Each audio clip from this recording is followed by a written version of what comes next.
Good morning. तो start करते हैं इंटरप्रिटेशन ऑफ स्टेट्यूट। देखो, सही मायने में इस चैप्टर का नाम है interpretation of statutes, deeds and documents. तो आप जानते हो कि रिटर्न फॉर्म में केवल कोई स्टेट्यूट नहीं होगा, रिटर्न फॉर्म में डीड भी बनती हैं, लाइक आपकी पार्टनरशिप डीड। रिटर्न फॉर्म में बहुत सारे डॉक्यूमेंट्स भी बनते हैं, statutory legal documents like memorandum of association, article of association, ये भी तो लीगल डॉक्यूमेंट्स हैं। तो इस चैप्टर का जो स्कोप है, मतलब इन रूल्स का जो स्कोप है, that is not only restricted toward the interpretation of the statute but also with respect to the interpretation of other deeds and also the documents. So हम पहले स्टैट्यूट की बात करेंगे, फिर डीड्स और डॉक्यूमेंट्स के इंटरप्रिटेशन की बात करेंगे लास्ट में। तब तक स्टार्ट करते हैं चैप्टर। आज का डिस्कशन अगेन इस चैप्टर में बहुत बेसिक रहने वाला है। आज डिस्कशन करेंगे दो वर्ड्स के बीच में, what is the interpretation and what is construction. क्योंकि ना इंटरप्रिटेशन और कंस्ट्रक्शन दोनों को बहुत ही इंटरचेंजेबली यूज किया जाता है। कई बार बोलेंगे इंटरप्रिटेशन ऑब्लिक कंस्ट्रक्शन, इंटरप्रिटेशन और construction, there are two words हम बहुत रेगुलरली यूज करते हैं और इनको ना इंटरचेंजेबली यूज कर लेते हैं। कभी इंटरप्रिटेशन बोल देते हैं, कभी कंस्ट्रक्शन बोल देते हैं। कंस्ट्रक्शन का भी यही मतलब होता है, किसी चीज का ट्रू मीनिंग निकालना, लेकिन दोनों में डिफरेंस है। और आज पहला डिस्कशन यही करते हैं, what is interpretation and what is construction. मैं फिर पूछ रहा हूं, हम ये जो पढ़ेंगे, हम ये जो इंटरप्रिटेशन सीख रहे हैं, ये रिटर्न लॉ का सीख रहे हैं या अनरिटन लॉ का या दोनों का? केवल रिटर्न लॉ का। और इसीलिए क्या वर्ड यूज किया? स्टैट्यूट। किसने लिखा वो लॉ? किसी अप्रोप्रिएट अथॉरिटी ने, किसी अप्रोप्रिएट अथॉरिटी ने उसे पास किया। कौन अथॉरिटीज होती हैं इसका डिस्कशन कल हो चुका। अब बात करते हैं इंटरप्रिटेशन और कंस्ट्रक्शन में डिफरेंस क्या है। तो पहले दोनों वर्ड सीखते हैं। हमने एक्चुअली कल इंटरप्रिटेशन वर्ड को कोई डिफाइन एटसेट्रा किया नहीं था, हमने एग्जैक्टली सीखा नहीं अभी इंटरप्रिटेशन है क्या। इंटरप्रिटेशन पढ़ लेते हैं, दोनों चीजें पढ़ते हैं। सबसे पहले पढ़ते हैं इंटरप्रिटेशन। अच्छा मेरे को एक बात बताओ, लॉ, क्या तीन लोग आपको समझ में आ रहे हैं? एक वो जो लॉ बना रहा है, एक वो जो लॉ फॉलो करेगा, और एक वो जो उस लॉ में कौन है? Regulator. Example, companies act is law, ministry of corporate affairs और ROCs are regulator and companies are follower. ठीक है, किसको इंटरप्रेट करना है? तो ढंग से सोचो, तो इंटरप्रेट सबसे पहले करेगा फॉलोवर। उसका वो मतलब क्या समझ रहा है जो लिखा हुआ है, फिर ये सही मतलब निकाला या नहीं निकाला है कौन डिसाइड करेगा? रेगुलेटर। वो तभी तो आपको नोटिस भेजेगा या तभी तो आपके खिलाफ कोई एक्शन लेगा जब उसे लगता है कि आपने सही से फॉलो नहीं किया। तो फिर आप आर्ग्यू करोगे क्या? कि मैंने तो वही किया है जो लॉ में लिखा हुआ है। फिर बताओ कहां जाओगे? बताओ, जब दोनों के बीच में डिस्प्यूट हुआ तो कहां जाओगे? फिर हम जाते हैं कोर्ट्स में। अब कोर्ट्स कोई सी भी हो सकती, हर लॉ में अलग अलग है। जरूरी, जैसे जरूरी नहीं कंपनी लॉ के लिए आप जाओगे नॉर्मल कोर्ट्स में, फिर वहां एनसीएलटी है, नेशनल कंपनी लॉ ट्रिब्यूनल। तो कोर्ट कोई भी हो, हम अभी वो आर्ग्यूमेंट नहीं कर रहे हैं कि कोर्ट कौन सी, बट हाँ कोर्ट, जुडिशियल सिस्टम में जाएंगे फिर। चलिए, और कोर्ट क्या करेगी? कोर्ट सबसे पहले मतलब निकालेगी जो लिखा हुआ है वो। देखो एक बात समझना, इंटरप्रिटेशन के बहुत सारे रूल्स हैं। सबसे बेसिक रूल क्या है? वो ही पढ़ो जो लिखा हुआ है। इसको हम कहते हैं लिटरल इंटरप्रिटेशन। सही बताऊं तो उसका मतलब है इंग्लिश ग्रामर पढ़ना। वही पढ़ो जो लिखा हुआ है। फिर से, इंटरप्रिटेशन का पहला और सबसे बेसिक रूल क्या है? Read the thing which is written. उतना ही पढ़ो जितना लिखा हुआ है। तो जो इंग्लिश ग्रामर लिखी हुई है, जो लॉ में वर्ड यूज किए गए हैं, उनका नॉर्मल मतलब निकाल के रख लो। यही सब, और आपने भी आज तक कई बार यही किया है। जब भी आपके सामने कुछ चीज होती है, आप क्या करते हो? उसका मतलब निकालने की कैसे कोशिश करते हो? जो लिखा हुआ है वही पढ़ते हो। पर होता क्या है कि कई बार जो लिखा हुआ है ना, उसको जब एज इट इज पढ़ोगे तो आपको ये समझ में आने लगता है कि ये कुछ गलत हो रहा है, इस इंटेंशन से तो ये नहीं लिखा गया होगा। और तब आप लॉ का वो मतलब जो लिखा हुआ है उसकी जगह जानना चाहते हो, लॉ लिखने का इंटेंशन। तो अब देखो, बातों बातों में बातें हो गई हैं दो। पहला, जो लिखा हुआ है उसका मतलब, और दूसरा, अपार्ट फ्रॉम दैट मीनिंग आप कहां पहुंच रहे हो? जो लिखा हुआ है उसे लिखने का इंटेंशन। अब आप ये बोलोगे कि सर, लिखा हुआ और लिखा हुआ, जो लिखा हुआ वो पढ़ना और जो लिखा हुआ उस इंटेंशन से पढ़ने में डिफरेंस हो सकता है क्या? ऐसा डिफरेंस तो आपने आपके फ्रेंड के साथ चैट करते हुए भी कई बार देखा होगा। जब वो कुछ गलत मतलब समझ लेता है तो फिर आप कहते हो नहीं यार, मेरा ये मतलब नहीं था, मैंने इस इंटेंशन से लिखा था। अरे हाँ ना,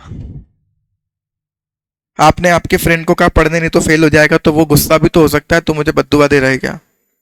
तो आप बोलोगे नहीं, मेरा ये इंटेंशन था कि तुझे मोटिवेट करूं कि पढ़ ले, नहीं तो फेल हो जाएगा। क्या बात समझ में आ रही है?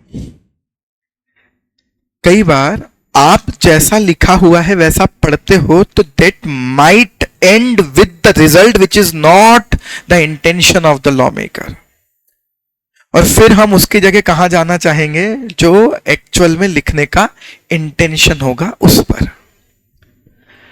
यही डिफरेंस है बिटवीन इंटरप्रिटेशन एंड कंस्ट्रक्शन। जो लिखा है वो पढ़ना इज इंटरप्रिटेशन, और जिस इंटेंशन से लिखा हुआ है उस इंटेंशन से पढ़ना इज कंस्ट्रक्शन। क्या बात समझ रहे हो? एक बात समझना, आपने अभी देखो, आप कंपनी लॉ पढ़ोगे डिटेल में। इधर कंपनी लॉ में एक प्रोविजन है कि हर कंपनी को साल में 4 बोर्ड मीटिंग करनी चाहिए। इतना शायद आपने अभी नहीं पढ़ा होगा, पर बोर्ड समझते हो आप, डायरेक्टर समझते हो। तो कंपनी को मिनिमम साल में 4 बोर्ड मीटिंग करनी होती है, ठीक है?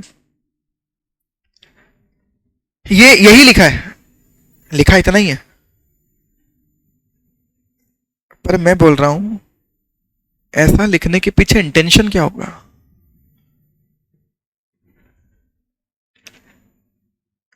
क्यों मजाक बना रहे हैं? 4 बोर्ड मीटिंग करो साल में, इनको क्या काम हम करें ना करें? हमारी कंपनी हम जाने कैसे चलानी है ना? My life my rules. हमारी कंपनी हम डिसाइड करें। क्या इंटेंशन रहा होगा? क्या आप सोच के बता सकते हो क्या इंटेंशन रहा होगा इस तरह का लॉ लिखने का?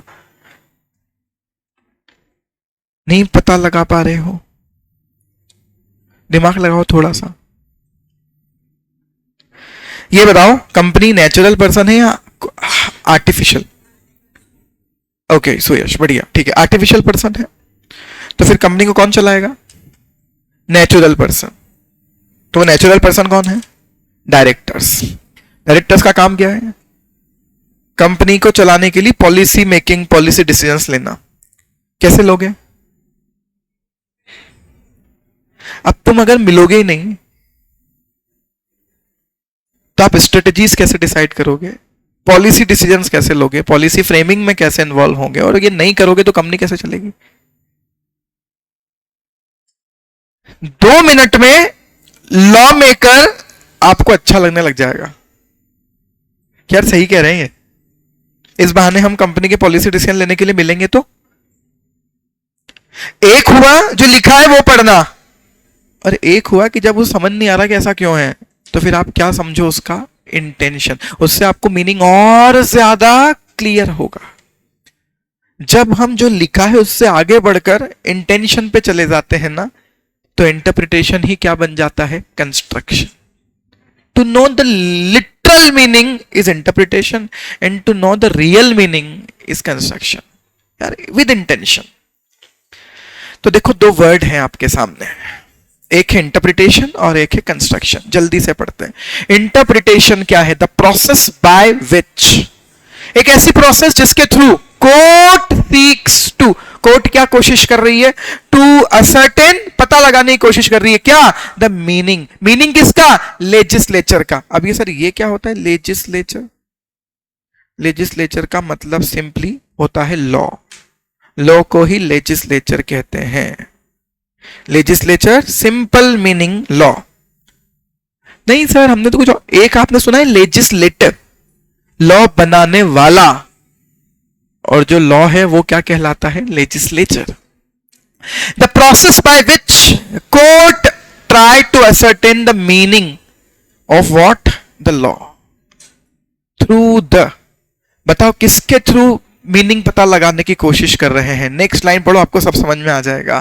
थ्रू द मीडियम, किसके माध्यम से, the words in which it is expressed, मतलब फिर दिमाग लगाओ किससे मीनिंग पता लगाने की कोशिश कर रहे हैं, जो लिखा हुआ है। क्या हम भी यही बोल रहे थे, उतना ही पढ़ो जितना लिखा हुआ है। तो जब कोर्ट यही करे किसी लॉ का मीनिंग निकालने के लिए, जब कोर्ट क्या करे, उसमें जो वर्ड्स लिखे हुए हैं उनका मतलब निकालने की कोशिश करे, सो इसे क्या कहेंगे, इंटरप्रिटेशन। क्या बात समझ में आ गई।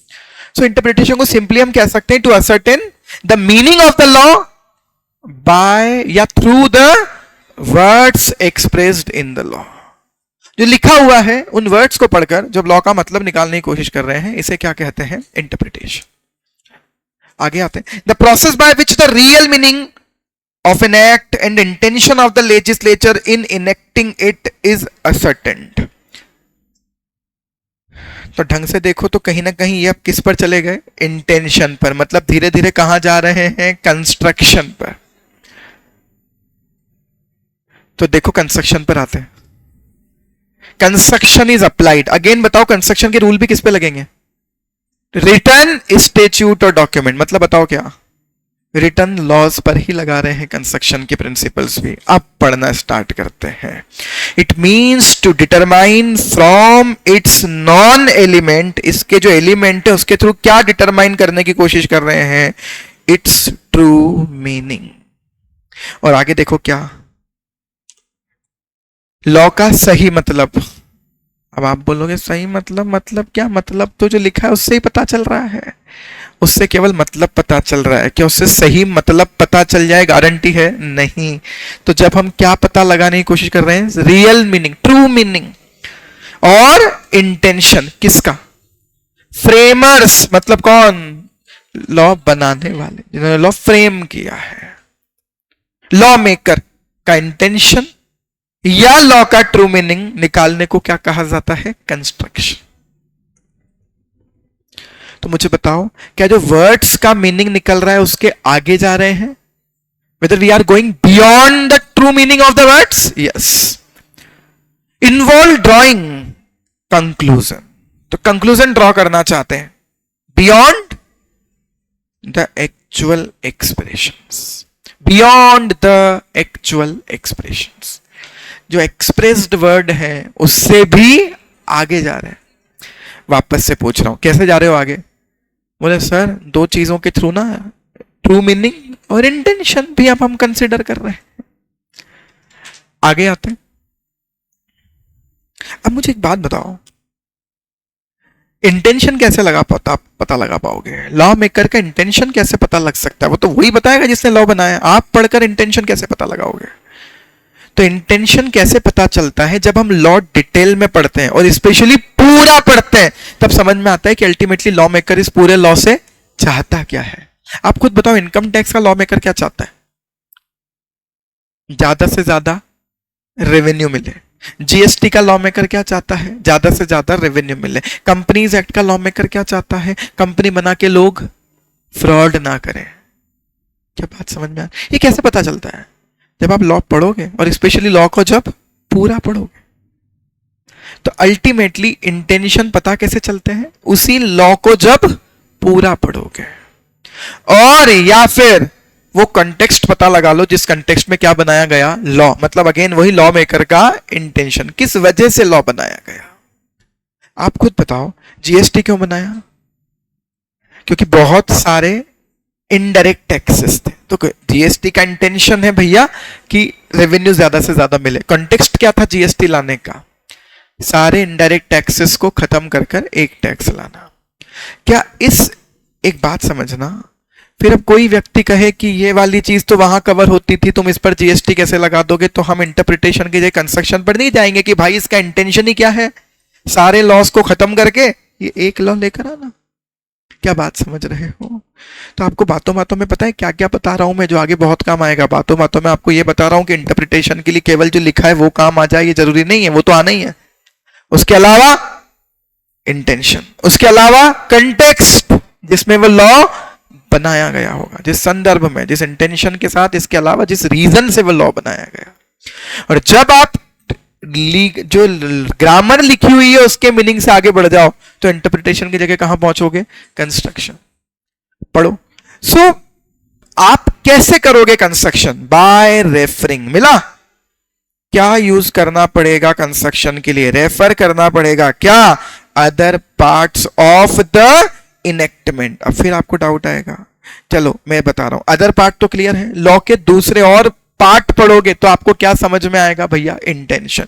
लेकिन यहां तो सर ये लिख रहे हैं इनेक्टमेंट, अगेन वही कानून, लॉ। उसी लॉ के जब अदर पार्ट्स को पढ़ोगे, या फिर इसके अलावा और क्या? Context in which the law was made, जिस कॉन्टेक्स्ट में लॉ बनाया गया था उसको रेफर करें। दूसरा, उस लॉ के दूसरे पार्ट्स को रेफर करें। तो ये सब इंटरप्रिटेशन की जगह क्या हो रहा है? कंस्ट्रक्शन। लास्ट लाइन पढ़ लो, क्या इन सब का कंक्लूजन यही है? When you construe a statute you are attempting to ascertain। जब आप इंटरप्रिटेशन कर रहे हो तब आप मतलब निकालने की कोशिश कर रहे हो, और जब आप कंस्ट्रक्शन कर रहे हो तब आप इंटेंशन इंक्लूड करते हुए इंटरप्रिटेशन कर रहे हो, इंटेंशन इंक्लूड करते हुए मतलब निकालने की कोशिश कर रहे हो। क्या दोनों में डिफरेंस होगा? आप बताओ, लॉ ज्यादा अच्छे से समझ में कहां से आएगा? कंस्ट्रक्शन से। पक्का क्लियर है? तो जब आप कंस्ट्रू करते हो, when you interpret, at that time you only restrict yourself for the grammatical meaning of the words written in the law. But when you construe, then apart from the normal meaning, you try to ascertain the intention of the law. पक्का clear है? मेरे question का answer देना। Interpretation wider term है या construction? Interpretation में construction include है या कंस्ट्रक्शन में इंटरप्रिटेशन? बहुत बढ़िया। सो कंस्ट्रक्शन इंक्लूड इंटरप्रिटेशन, क्योंकि जब आप कंस्ट्रक्ट करोगे तब पहले आप इंटरप्रेट करोगे और फिर साथ साथ क्या देखोगे? इंटेंशन। कैसे लगा सकते हो पता वो इंटेंशन? दो तरीके से, उसी लॉ के दूसरे पार्ट को देखकर और कॉन्टेक्स्ट रेफर करके। बताओ यहां तक क्लियर है? तो सबसे पहले इस चैप्टर के दो बेसिक वर्ड क्लियर हुए, इंटरप्रिटेशन और कंस्ट्रक्शन, जो हम इंटरचेंजेबली यूज कर लेते हैं, बट फंडामेंटली दोनों में डिफरेंस है। अब ये टेबल पढ़ लेते हैं, difference between interpretation and construction. पढ़ो, मुझे लगता है आप ही समझ जाओगे। पहला पढ़ते हैं, कंस्ट्रक्शन इज वाइजर टर्म। बहुत बढ़िया सुजेशन। Construction include interpretation. बढ़िया। चलिए, इंटरप्रिटेशन में आप क्या कर रहे हो? Ascertain the meaning of the words, और ट्रू सेंस जिसमें author intended that it should be understood, जिस इंटेंशन से वो समझाना चाहता है, जिस इंटेंशन से उसने वो लिखा है। लेकिन कंस्ट्रक्शन में आप क्या कर रहे हो? Direct expression of the word से भी आगे जा रहे हो। ठीक है। इंटरप्रिटेशन, जब कोर्ट केवल उन वर्ड से क्या पता लगाए? Plain meaning, plain meaning of the language जो लॉ में यूज की है। कंस्ट्रक्शन क्या? Whether the wording was meant to cover the situation before the court. अब ये क्या? वही बात, मतलब इंटेंशन की जो लड़ाई तुम लड़ने आए हो, क्या इन वर्ड्स में, इस लॉ की लैंग्वेज में वो पोजीशन या वो सिचुएशन कवर होती है या नहीं होती? तो क्या वर्ड चीख चीख कर बोलेंगे कि हाँ हम इसे कवर करते हैं, हाँ हम इसे कवर करते हैं? नहीं। तो फिर आप किस चीज से पता लगाओगे? इंटेंशन से। ठीक है, मैं जैसे आपसे क्वेश्चन पूछ लेता हूं, साल में 4 बोर्ड मीटिंग करनी जरूरी है, इतना ही लिखा होता तो एक व्यक्ति कहता कि हमने ना 28, 29, 30, 31 मार्च को 4 बोर्ड मीटिंग कर ली। इंटरप्रिटेशन ओके, क्या ये सही लॉ का फॉलो है? ये केवल फॉर्मेलिटी हो रही है। फिर ये तो नहीं रहा होगा 4 दिन एक साथ बैठ जाओ, क्या मतलब इंटेंशन रहा होगा? क्या लॉ की इस लैंग्वेज में ये सिचुएशन कवर्ड है? कहते नहीं यार, ये इंटेंशन नहीं रहा होगा, समय समय पर मिलो। बात समझ में आ रही है? फिर तुम अगले साल फिर वापस 28, 29, 30, 31 मार्च को मिलोगे, तो तुम साल में केवल 4 दिन मिलते हो, वो 1 साल बाद। Instead of this you should meet regularly. क्या बात समझ में आ रही है? तो कंस्ट्रक्शन में वापस पढ़ते हैं क्या लिख रहे हैं। Whether the court decide, whether कि क्या जो वर्डिंग लिखी हुई है was mean to cover the situation before the law, जो बिफोर द कोर्ट, तो जो कोर्ट के सामने आप सिचुएशन लेकर आए हो, क्या उन वर्डिंग्स में ये सिचुएशन कवर होती है? इस बात के इंटेंशन को पता लगाना, कॉन्टेक्स्ट पता लगाना इस कंस्ट्रक्शन। ठीक है, ट्रू मीनिंग निकालने तक की कोशिश करने तक भी हम इंटरप्रिटेशन ही कह रहे हैं, लेकिन जब हम उसके इंटेंशन के साथ ये देखें कि भैया इस सिचुएशन को वो कवर कर रहा है या नहीं, दैट इज कंस्ट्रक्शन। हो गया? चलिए नेक्स्ट डिस्कशन पर आते हैं, जनरल क्लासिफिकेशन ऑफ इंटरप्रिटेशन। ये आज का सबसे जबरदस्त डिस्कशन है।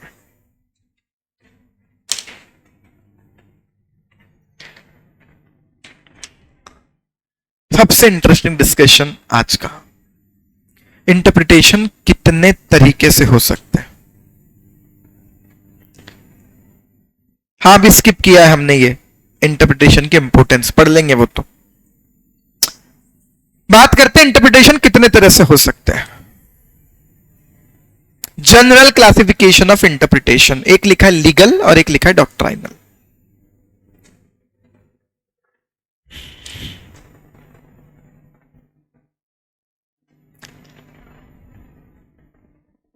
समझना, लीगल मतलब तो आप समझते हो कि लॉफुल चीज है कोई, पर आपको पहले ये वर्ड सिखा दूं। ये क्या वर्ड लिखा हुआ है? डॉक्ट्राइनल।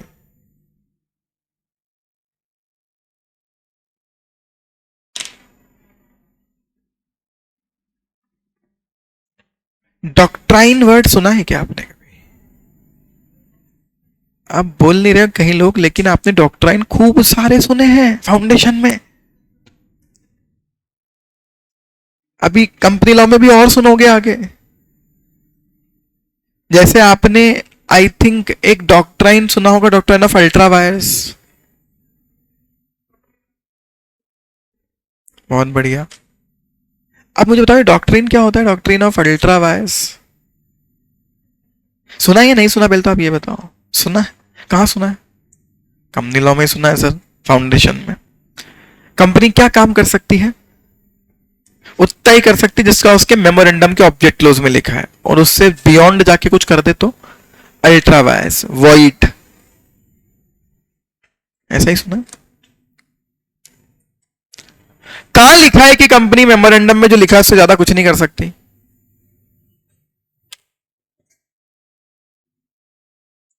और अब आपको बताते हो मुझे बहुत खुशी है इस बात की कि ऐसा कंपनी एक्ट में कहीं कुछ नहीं लिखा। ये डॉक्ट्राइन आप पढ़ते हो, ये कंपनी एक्ट में लिखा हुआ नहीं है। ये जो आप पढ़ते हो कंपनी की कैरेक्टरिस्टिक्स, कंपनी के एडवांटेज, कंपनी बनाने की डिसएडवांटेज, ये कंपनी एक्ट में लिखा हुआ नहीं है। ये जो आप पढ़ते हो लिफ्टिंग ऑफ कॉर्पोरेट वेल, ये कंपनी एक्ट में लिखा हुआ नहीं है। सर क्या बात कर रहे हो? हम सोच रहे यही लिखा, आपको लगता है एक्ट में ये लिखते हैं? एक्ट में तो ये लिखा है क्या क्या कंप्लायंस करने हैं, कैसे करना है, ये कर सकते हो, नहीं कर सकते हो, ये करोगे तो कैसे करोगे, ये नहीं करोगे तो क्या पेनल्टी है, ये लिखा है। ये बकवास लिखी हुई नहीं है लॉ में। तो सर फिर हमको पढ़ा क्यों रहे हैं? और कंपनी लॉ नाम से ही पढ़ा डाला। हाँ वो उससे रिलेटेड है, लेकिन एक्ट में लिखा हुआ नहीं है। ये डॉक्ट्रिन ऑफ अल्ट्रा वायरस कहीं एक्ट में लिखा हुआ नहीं है। अल्ट्रा वायरस जैसा कोई वर्ड नहीं मिलेगा आपको एक्ट में। फिर ये चल कहां से रहा है? डॉक्ट्राइन है ना। डॉक्ट्राइन मतलब क्या होता है? सिद्धांत, ऐसी चीजें जो लॉ में लिखी हुई है नहीं लेकिन उन्हें फॉलो किया जाता है कोर्ट की रूलिंग की वजह से, वो डॉक्ट्राइन बन जाते हैं। ऐसी चीजें जो लॉ में लिखी हुई नहीं है बट वो हम फॉलो कर रहे हैं क्योंकि कोर्ट ने ऐसा कहा है, कोर्ट के डिसीजन की वजह से वैसा हो रहा है। तो सुनो, इंटरप्रिटेशन के दो तरीके हैं। जब इंटरप्रिटेशन के रूल तुम्हारे पास हो और उनसे कर रहे हो इंटरप्रिटेशन तो लीगल, और जब इंटरप्रिटेशन के लिए तुम कोर्ट में चले गए डॉक्ट्राइनल। क्या बात समझ में आ रही है? इंटरप्रिटेशन के जब तक आपके पास रूल अवेलेबल है और उनके थ्रू कर रहे हो, वो रूल चाहे लॉ ने खुद ने बता दिए हो या रूल कोर्ट ने बता दिए हो, लेकिन आप कोर्ट के पास जा नहीं रहे। सर एक मिनट, आप ही तो कह रहे हो रूल कोर्ट ने बता दिया। हाँ, तो कोर्ट ने कभी पहले बताया होगा कि ये करना, और उसी को आप अगर क्या कर रहे हो, फॉलो, दिस इज लीगल। और जब इनसे बात नहीं बन रही और आप लगड़ झगड़ रहे हो, आर्ग्यूमेंट कर रहे हो और फाइनल पता लगाने के लिए कहां जा रहे हो? कोर्ट। और फिर कोर्ट पता लगाए तो उसे क्या कहेंगे? डॉक्ट्राइनल। There are two type of classification of interpretation, legal and doctrinal. अभी सब कंक्लूड होगा, डोंट वरी। अब हम पहले चलते हैं लीगल पर। लीगल भी दो तरह के, देखो, ऑथेंटिक और यूजुअल। समझना, इंडोर मैनेजमेंट है, कंस्ट्रक्टिव नोटिस है, उसकी तो सेक्शन है ना 319, ऐसा कुछ नहीं है। हाँ, आप सेक्शन को रेफर कर लेते हो कि देखो यहां से आपको थोड़ा सा मदद मिलेगी ये जानने में, ये इसमें लिखा हुआ है, लेकिन जब तक आप खुद उसको डॉक्ट्राइन कह रहे हो तो फिर वो लीगल का है, वो फिर किसी डिसीजंस के थ्रू बना है, वो सिद्धांत। Doctrine of indoor management, doctrine of constructive notice, ये कहीं लॉ में थोड़ी लिखा हुआ है, ऐसा कुछ लिखा हुआ नहीं है एक्ट में।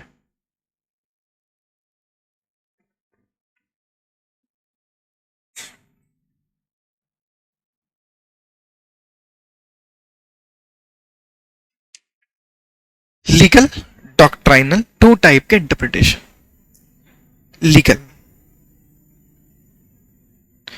लीगल मतलब आप समझ रहे हो, जब मेरे पास रूल्स अवेलेबल है इंटरप्रिटेशन के, उनको मैं रेफर कर रहा हूं, लेकिन वो रूल दो तरह से अवेलेबल हो सकते हैं, एक ऑथेंटिक और एक यूजुअल। अब आप समझना, मेरा एक क्वेश्चन है, लॉ मेकर लॉ लिखते लिखते क्या इंटरप्रिटेशन का रूल नहीं बता सकता कि इन चीजों का इंटरप्रिटेशन ऐसे करना? जब लॉ मेकर रूल में ही लिखते कि देखो मेरी बात सुनो, मैंने लिखा है, पर पढ़ोगे आप, और फिर आप पढ़ोगे तो आप बोलोगे माय लाइफ माय रूल, मेरे हिसाब से पढ़ूंगा, तुमने भले ही लिखा हो। कहते नहीं, मैं बता रहा हूं ये रूल फॉलो करना। जनरली ऐसा नहीं होता है। लॉ मेकर इस चक्कर में फंसना ही नहीं चाहता कि मैं इंटरप्रिटेशन के रूल भी खुद ही बता जाऊं, पर वो बता दे। तो मुझे बताओ, क्या आपके पास इंटरप्रिटेशन का रूल ऑटोमेटिकली अवेलेबल होगा या कोर्ट के पास जाओगे? अवेलेबल है। कहां लिखा हुआ है? लॉ में खुद लिखा हुआ है।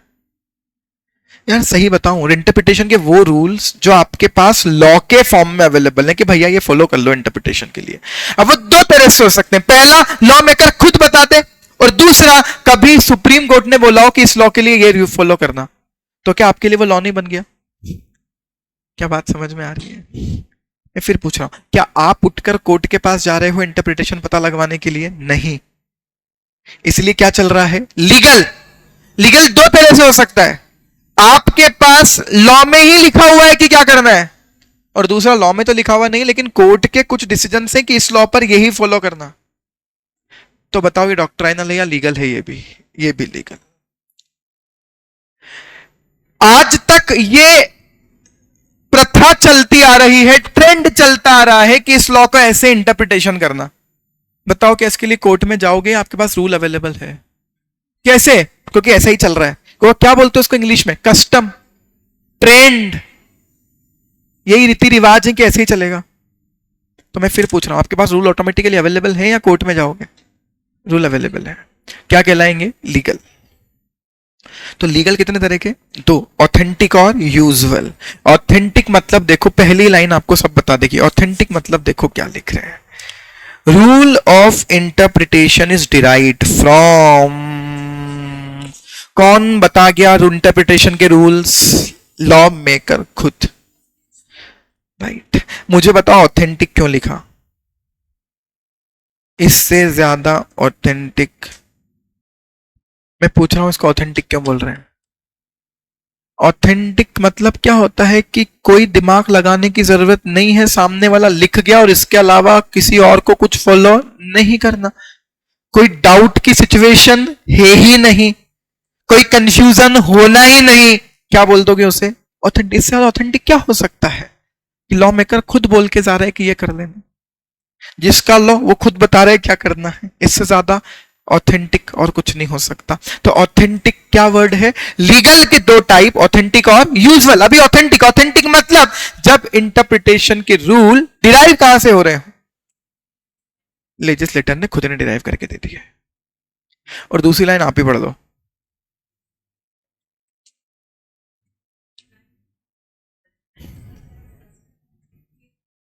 क्या बात समझ में आ रही है? जब आपके पास अगेन रूल अवेलेबल है लेकिन लॉ से अवेलेबल नहीं है, तो फिर कहां से अवेलेबल है? बोले ये प्रथा चलती आ रही कि इसको ऐसे इंटरप्रेट करना है, कस्टम।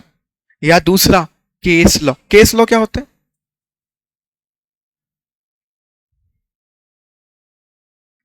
केस लॉ को, जब आपने केस लॉ खूब सुना है, लेकिन जब मैं आपसे पूछ रहा हूं केस लॉ क्या होता है, आप आंसर नहीं दे पा रहे हो, इसको उल्टा पढ़ लो। लॉ जो केस के थ्रू बना है, ऐसा लॉ जो कहीं लिखा हुआ नहीं है। बोलो बन कैसे गया? फिर एक केस सुप्रीम कोर्ट के सामने गया होगा, सुप्रीम कोर्ट ने जो डिसाइड कर दिया वो हमारे लॉ ही तो है। फिर सुप्रीम कोर्ट ने कह दिया एक साथ 4 बोर्ड मीटिंग करना सही नहीं है, तो लॉ बन चुका। फिर आप मत करना, फिर वो सही नहीं है। ये लॉ कंपनीज एक्ट में लिखा हुआ है कि एक साथ 4 बोर्ड मीटिंग नहीं कर सकते, नहीं लिखा हुआ है। फिर क्यों नहीं कर सकते? बोले सुप्रीम कोर्ट ने मना किया। तो ये लॉ बना कैसे? केस के डिसीजन के थ्रू। ऐसा लॉ जो कैसे बना? केस के डिसीजन के through. This is case law. क्या बात समझ में आ रही है? अब आप बोलोगे अरे सर कोर्ट में चले गए हम, तो फिर ये लीगल कैसे हुआ? कोर्ट में आप नहीं गए हो, कोर्ट के डिसीजंस ऑलरेडी अवेलेबल हैं, आप तो केवल उन डिसीजंस को रेफर कर रहे हो। मैं फिर पूछ रहा हूं, आप इसको याद करने का सबसे अच्छा तरीका क्या अपनाओ कि लीगल मतलब वो जिनके रूल्स मेरे पास अवेलेबल है। अवेलेबल दो तरह से हो सकते हैं, लॉ मेकर खुद लिख जाए, या कस्टम हो या केस लॉज हो कि इसको ऐसे इंटरप्रेट करना है। क्या बात समझ में आ रही है? जब लॉ मेकर खुद लिख जाए उसे क्या कहेंगे? ऑथेंटिक। और यूजुअल मतलब क्या होता है कि जनरली हम क्या करते हैं? तो आप बताओ जनरली आप क्या करते हो? जनरली आप वो करते हो जो सब करते हैं, मतलब कस्टम। जनरली आप क्या करते हो? जो सब करते हैं, क्योंकि आपको लगता है कि अगर कोई काम सब कर रहा है, सब कर रहे हैं, तो वो सही ही होगा, कस्टम। और इसी का एक और नाम क्या है? इसी में एक और चीज क्या है? Case law. पुराने किसी केसेस के डिसीजंस थे, कोर्ट ने कहा था कि इंटरप्रिटेशन ऐसे करना, हम वैसे ही कर रहे हैं। तो जब मेरे पास रूल्स ऑलरेडी अवेलेबल हो और मुझे उसे फॉलो करना है, that is legal interpretation. That may be of 2 types. जब लॉ में खुद में लिखा हुआ है तो ऑथेंटिक, और जब कस्टम या केस लॉ को रेफर करके इंटरप्रेट कर रहा हूं तब वो है यूजुअल। ठीक। और अगर इनसे काम नहीं चला तो फिर झगड़े होंगे, तो कहां जाओगे? कोर्ट में। अब वो क्या बनेगा? डॉक्ट्राइनल। सर फिर डॉक्ट्राइनल में भी लेकिन 2 टाइप लिखा हुआ है, ग्रामेटिकल और मुझे लगता है कि इसको यहीं से पढ़कर यही मतलब निकाल दो। बताओ कोर्ट के पास जाओगे तो मतलब कौन निकालेगा? कोर्ट। और कोर्ट के पास मतलब निकालने के 2 तरीके, जल्दी बताओ कौन से? पहला तरीका जो लिखा है वो पढ़ ले, और दूसरा तरीका इंटेंशन देखकर इंटरप्रेट करें। माइक बंद हो गया? नहीं यार अक्षय, और किसी को भी प्रॉब्लम है क्या? वॉइस में आवाज आ रही है सबको?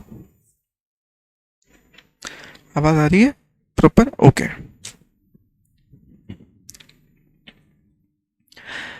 ग्रामेटिकल, अभी तो हम बात कर रहे थे इंटरप्रिटेशन में केवल जो ग्रामर लिखी है उसका मतलब निकालते हैं, जबकि कंस्ट्रक्शन में we go beyond the grammatical meaning and try to find out the intention. Swasti कह रही है कि आवाज बहुत धीरे आ रही है, इज इट सो? ऐसा है क्या? मुझे लगता नहीं मेरी आवाज धीरे आ सकती है। बढ़िया है ना? हाँ, वो शायद बेटा आप लोगों के मतलब सिस्टम में, आपका मोबाइल या आपके नेटवर्क में प्रॉब्लम हो सकती है। Okay, thank you. तो ग्रामेटिकल, जब आप केवल लिटरल मीनिंग निकाल रहे हो और जब आप उसके बियॉन्ड जाके इंटेंशन के थ्रू इंटरप्रेट करोगे तब क्या होगा? लॉजिकल। पर कहां गए हो? कोर्ट के पास। क्या कहेंगे? डॉक्ट्राइनल। पढ़ो, दोनों लाइन पढ़ ली शायद आपने। Grammatical is when, court apply only the ordinary rule of speech. जो लिखा है वो पढ़ लो। पर logical, court goes beyond the words and try to discover the intention of the statute. पक्का? इंटरप्रिटेशन के क्लासिफिकेशन कितने तरह के? दो, लीगल और लीगल दो तरह के, ऑथेंटिक और यूजुअल। ऑथेंटिक मतलब क्या? जब लॉ मेकर ने खुद ने इंटरप्रिटेशन के रूल्स बता दिए। यूजुअल, जब आप कस्टम या केस लॉ के थ्रू इंटरप्रेट कर रहे हो। डॉक्ट्राइनल भी दो तरह के, ग्रामेटिकल और ग्रामेटिकल कब? True, ordinary rules of speech जो लिखा है उसका ग्रामेटिकल मीनिंग निकालना। और लॉजिकल तो देखो कनक, सुन लो, आपके थ्रू सबको और समझा देता हूं। जब आपके पास कोर्ट जाने का कोई रीजन ना बचे, आप कोर्ट जानना ही नहीं चाह रहे हो, आपको कोर्ट जानते क्यों हो? क्योंकि आपको कंफ्यूजन है। जब आपके पास इंटरप्रिटेशन के रूल्स अवेलेबल हो लॉ में खुद में या पुराने किसी केस लॉ के थ्रू आपको बता रखा है ऐसे इंटरप्रेट करना, तो आप कोर्ट के पास जाओगे क्या कि सर बताओ कैसे इंटरप्रेट करें? नहीं। तो व्हाट इज दिस? लीगल। और जब इनके बियॉन्ड जाना पड़े आपको तो फिर कहां जाओगे? कोर्ट में। जब कोर्ट के पास चले गए तो वो क्या है? इंटरप्रिटेशन डॉक्ट्राइनल। फिर कोर्ट अपने हिसाब से करेगा, डॉक्ट्राइनल। अब डॉक्ट्राइनल न दो तरह के हो सकते हैं कि देखो ये तो तय हो गया, आप कोर्ट के पास चले गए तो वो डॉक्ट्राइनल हो गया। अब अगर कोर्ट केवल नॉर्मल ग्रामेटिकल मीनिंग निकाल के इंटरप्रिटेशन करके खत्म कर दे तो दैट इज ग्रामेटिकल, और अगर उसके बियॉन्ड जाए और इंटेंशन पर दिमाग लगाए तो दिस इज लॉजिकल। पर कोर्ट के पास चले गए तो क्या क्या बन गया? डॉक्ट्राइनल। और कोर्ट के पास जाने की जरूरत ही ना पड़ी, आपके पास ऑलरेडी रूल्स अवेलेबल थे और दैट इज लीगल। लीगल दो तरह से हो सकते हैं, या तो लॉ में ही लिखा हुआ हो तो ऑथेंटिक, और नहीं तो फिर आप कस्टम या पुराने केस को रेफर कर रहे हो तो इट इज यूजुअल। करना कभी समझ में आया? क्लियर है?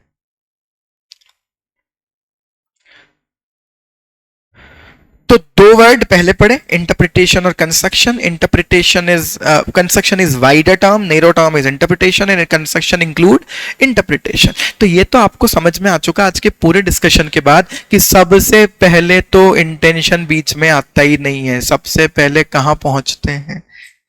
इंटरप्रिटेशन पर। सबसे पहले पहुंचते हैं ग्रामेटिकल मीनिंग पर। वहां हमें कुछ प्रॉब्लम होगी तो कहां जाएंगे? इंटेंशन पर, कॉन्टेक्स्ट पर, इन सब पर। और फिर यूज क्या होगा? कंस्ट्रक्शन। क्या कंस्ट्रक्शन करने के लिए इंटरप्रिटेशन करना ही होगा? हाँ, दैट्स इट।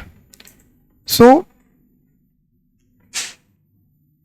एक क्वेश्चन मुझसे कल भी पूछा गया था, आज भी पूछा जा रहा है, आंसर दे ही देता हूं मैं अब। यार वैसे तो मुझे लगता है कि आप फाउंडेशन में इतने फैकल्टीज से पढ़ चुके हो, सब महान महान लोगों से, ये क्वेश्चन का आंसर मुझसे जानने की जरूरत मुझे नहीं लगता आपको होनी चाहिए। फिर भी आप मुझसे पूछ रहे हो, कल भी आज भी आपके दिमाग में डाउट हो सकता है, रहता ही है सीए वाले बच्चों के साथ कि बहुत टफ होता है क्या सर सीए, एक बार में पास होना वो भी, और फिर आपने तो दोनों कर रखे हैं। यार मैं कल से ही कह रहा हूं, शायद मैंने इतने साफ शब्दों में नहीं कहा तो अब साफ शब्दों में कह देता हूं कि आपको कभी भी ऐसा डाउट हो कि आप सीए बन सकते हो या नहीं, तो आप मुझे देख लेना और ये सोच लेना कि अगर ये व्यक्ति बन सकता है तो हम भी बन सकते हैं। इससे ज्यादा मैं कुछ और नहीं बोल सकता आपको साफ साफ।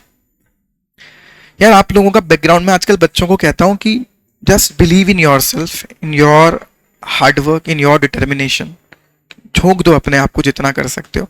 ये कोई इम्पॉसिबल टास्क थोड़ी है, टफ है, it is no doubt, but if you are in right direction तो चीजें सब अवेलेबल होंगी, सब मिलेगा, चाहे थोड़ा समय लग जाए। आप लोगों का बैकग्राउंड बहुत अच्छा है, बिलीव मी, आप लोग बहुत अच्छे बैकग्राउंड को बिलोंग करते हो। आपको भले ही यकीन ना हो, लेकिन आपको जब मेरा बैकग्राउंड पता पड़ेगा तो आपको यकीन हो जाएगा आपका बहुत अच्छा बैकग्राउंड है। I belong to a very small town of Rajasthan.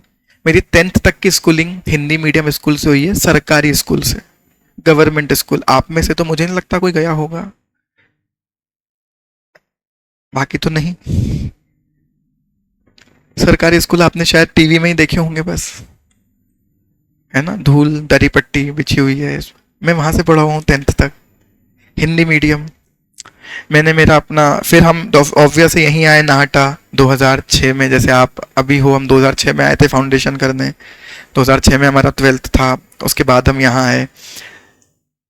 सो 2006 में जब हम इंदौर आए तब हम प्योरली हिंदी मीडियम बैकग्राउंड को बिलोंग करते थे। अर्जव वैसे तो शायद इसकी ई नोट्स अवेलेबल हैं, सॉफ्ट कॉपी आपको अगर अभी तक नहीं मिली तो मैं हर्षित को बोल दूंगा आप लोगों को, जहां वो शायद ब्रॉडकास्ट कर रहा है उसी मीडियम से आपको ये नोट्स भी आ जाएंगे, सब सॉफ्ट कॉपी अवेलेबल है, डोंट वरी। अभी मुझे लगता था भेज दिया होगा वैसे, क्योंकि जो यहाँ बच्चे बैठे इनके पास तो मैं देख रहा हूँ अवेलेबल है प्रिंटेड। आपको मैं सॉफ्ट कॉपी आज भिजवाता हूँ। सो यार वो हम यहाँ आए तो हमें यकीन ही नहीं हुआ कि हम कर सकते हैं सीए, वो भी इंग्लिश मीडियम से। सो हमने नहीं किया, हमने कहा जो अपने को आता है उसी पर चलते हैं। So I continued with Hindi medium, और मैंने मेरा अपना पूरा CA, CS till foundation to the final सब कुछ हिंदी मीडियम में किया हुआ है। मैं ना बताऊं तो आप कभी जज नहीं कर पाओगे, ठीक है। So I purely belongs to Hindi medium, मैंने अपनी पूरी एजुकेशन भी हिंदी मीडियम से ही की है। हम कर सकते हैं अगर, तो आप बहुत ऊपर लेवल पर हो अभी से, और हमको भी नोट्स यही मिलते थे इंग्लिश वाले। तो हमारा पहला चैलेंज क्या होता था, उस इंग्लिश को पहले हिंदी में कन्वर्ट करो। तो डिक्शनरी हमारे लिए सबसे बड़ा औजार हुआ करती थी, सबसे बड़ा टूल। अभी तो आपके मोबाइल में है, तब तो मोबाइल भी ऐसे नहीं थे, तो हमें वास्तव में डिक्शनरी लेकर ही बैठना पड़ता था, और एक एक वर्ड पहले वहां से ढूंढने पड़ते थे। अगर हम कर सकते हैं, आपके लिए बहुत आसान ही है सब करना, बस अपनी मेहनत पूरी करो। अगर हम लोग फर्स्ट अटेम्प्ट में बिना फेल हुए बन सकते हैं, तो आप तो बन ही सकते हो, ये यकीन रखना। और रही बात हमारी, ऐसा भी नहीं था हम कि बहुत ज्यादा ही सिंसियर थे, वो तो मैंने आपको कल भी समझा दिया कि सीरियस तो होना भी नहीं है। ऐसा बोलना मत बस असीम सर से या नाहटा सर से कि वो आपके नए नए लड़के आके ऐसी बातें करते हैं, बट हाँ ज्यादा नहीं, मतलब इतना ज्यादा परेशान भी नहीं होना, चिल रहकर कूल रहकर। असीम सर ने बताई दिया आपको कल ही कि हम कैसे मक्कार लोग थे, तो इतना लोड नहीं लेना ज्यादा, बहुत बढ़िया। तो एटलीस्ट आपको कॉन्फिडेंस तो है कि आप हिंदी मीडियम की से होकर इंग्लिश मीडियम ऑप्ट कर सकते हो। हमारी कभी इतनी हिम्मत नहीं हुई, बट आज मैं पूरे इंडिया ट्रेवल करता हूँ आईसीआई और आईसीएसआई के मेंबर्स के सेशन लेने के लिए, है ना। I don't only teach to the students, मैं मेंबर्स को भी पढ़ाता हूँ, जैसा असीम सर सेशन लेते हैं, सो मैं भी सेशंस लेता हूँ आईसीआई आईसीएसआई दोनों के, ठीक है। सो ये आपके ऊपर डिपेंडेंट है, आपको अपनी काबिलियत किस लेवल पर लेकर जानी है, ठीक है। सो अब वो एक बैकग्राउंड हो गया, वो एक पास्ट हो गया, लेकिन आज मैं जब यहां आया उसके बाद मैंने क्या किया, मैटर वही कर रहा है। आप आज के बाद क्या करोगे, मैटर वही करता है। अपने आप से जितनी मेहनत कर सकते हो, जितना हार्डवर्क आप रख सकते हो अपनी तैयारी में, वो करो, बाकी सब किस्मत है। लेकिन सबसे पहली प्रायोरिटी क्या, कॉन्फिडेंस रखो एक तो, that you are at right place, you are in safe hands. हमारे ऊपर भी विश्वास रखो, अपने आप के ऊपर भी विश्वास रखो, ये दो विश्वास सबसे ज्यादा रखो, और जितनी मेहनत कर सकते हो राइट डायरेक्शन में वो करो। इंटर को लेकर प्रॉब्लम केवल, सबसे बड़ी प्रॉब्लम केवल एक है कि सिलेबस ज्यादा होता है, सब्जेक्ट्स ज्यादा होते हैं। तो प्रैक्टिकल सब्जेक्ट है तो प्रैक्टिस कैसे करोगे, लिख लिख कर, क्वेश्चन सॉल्व कर करके, और थ्योरेटिकल है तो राइटिंग प्रैक्टिस कर करके। ये सबको पता होता है कि करना क्या है, बस कर नहीं रहे सब, प्रॉब्लम यही है। मेरा एक बहुत फेवरेट डायलॉग है कि पानी में डूबने से किसी की डेथ नहीं होती, डेथ तब होती है जब उसे तैरना नहीं आता। पानी से किसी की डेथ नहीं होती, डेथ तब होती है जब तैरना नहीं आता।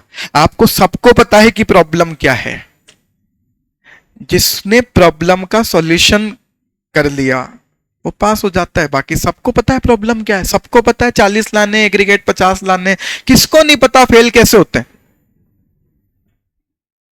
सबको पता है प्रैक्टिस करनी चाहिए, सबको पता है राइटिंग प्रैक्टिस करनी चाहिए, क्वेश्चन कर करके देखने चाहिए। जो कर रहा है वो होगा, बाकी तो try try never surrender, after May there is November, इसी में घूम रहे हैं सब। तो पता सबको है बेटा, इसलिए बस फोकस रहो और बहुत ज्यादा ऐसे डिप्रेस होकर नहीं पढ़ना।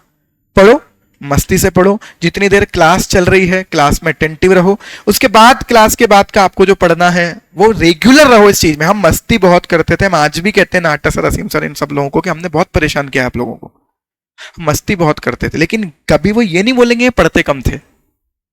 This is one of the fact कि हम मस्ती बहुत करते थे, but it is another fact कि हम पढ़ते भी बहुत थे, और जो जितना पढ़ना था पूरा पढ़ते थे।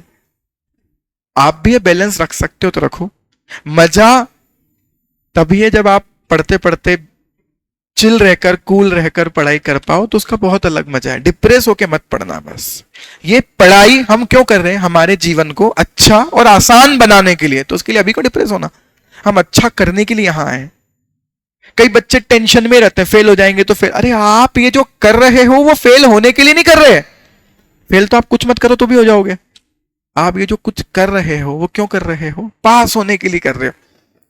ये कॉन्फिडेंस रखो। बाकी ठीक है, बहुत सारी बातें मुझे पता है कि जो भी डाउट्स आ रहे हैं साथ में कैसे ये वो करेंगे कभी ना कभी डिस्कशन।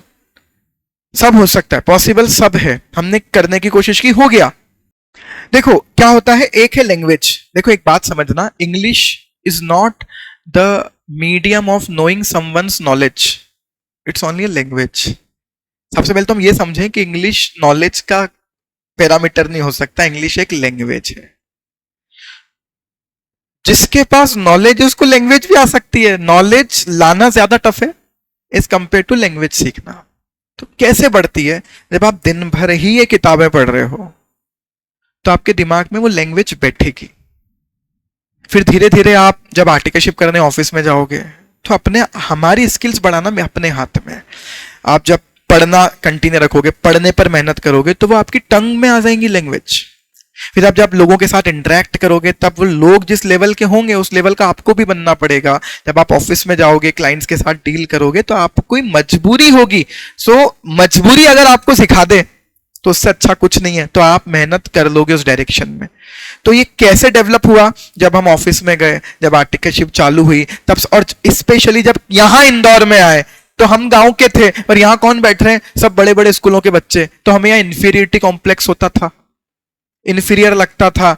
तो समझ में आया कि हमें अपने आप को इंप्रूव करना पड़ेगा। तो कैसे करोगे? पढ़कर, बोलकर, लोगों के साथ इंटरेक्ट करके। ये जो आप बैठे हो ना, इस बैठने का बहुत बड़ा रोल है। अगर आप घर पे बैठे रहोगे ना, आपको पता ही नहीं चलेगा कि जिन लोगों के साथ आपका कंपटीशन है वो लोग किस तरह के हैं। अगर मैं अपने गांव में रहकर ऑनलाइन पढ़ लेता केवल और यहां नहीं आता, मुझे कभी समझ नहीं आता मुझे करना क्या एग्जैक्टली, किस लेवल पर पहुंचना है। इसका भी अपना एक पॉजिटिव इंपैक्ट है यहां बैठकर पढ़ना। बहुत बड़ा ये कि आपको सीखने को मिलता है आपके आसपास के लोग कैसे हैं, किस लेवल पर आपको लड़ना है। तो फिर किताबें उस तरह की हम जब पढ़ते हैं लॉ वाली, तो हम इस कंसंट्रेशन से पढ़ें कि मुझे वो लैंग्वेज मेरी कमांड में आए। मुझे लगता है पहले लिखने में आएगी कमांड और फिर धीरे धीरे बोलने में आएगी, और उससे भी ज्यादा पहले सुनने में आ जाए। तो कई लोग नहीं बोलते इंग्लिश मूवीज देखनी चाहिए, क्यों? सुनना से सीखना ज्यादा आसान होता है। मेरी जो प्रेफरेंस रही कि पहले सुनना समझ में आए, फिर लिखना समझ में आए, और उसके बाद सबसे ज्यादा होता है कि फिर बोलने में फ्लुएंसी आए। बट आप ये कॉन्फिडेंस रखना हमेशा कि इंग्लिश एक लैंग्वेज है। It can not, it is not superior than the knowledge. जो जिनको बहुत अच्छी इंग्लिश आती है ना, वो कॉल सेंटर में 15,000 रुपए महीने की नौकरी कर रहे हैं। इंग्लिश का ये रोल है। जिसको नॉलेज है लेकिन इंग्लिश नहीं आती, उसके साथ भी प्रॉब्लम है। जिसको केवल इंग्लिश आती है और नॉलेज नहीं है, उसके साथ उससे ज्यादा बड़ी प्रॉब्लम है। तो सबसे अच्छा कॉम्बिनेशन क्या है? जिसको नॉलेज भी हो और जिसकी लैंग्वेज पर भी कमांड हो। बट प्रायोरिटी क्या है? नॉलेज। According to me. यहाँ सबके ओपिनियन अलग अलग हो सकते हैं। मेरा ओपिनियन है, जिस बैकग्राउंड से मैं था, क्योंकि कि पहले नॉलेज आ जाए, लैंग्वेज तो अपने आप हम बाद में कर सकते हैं, राइट। चलिए मिलते हैं कल। Thank you so much.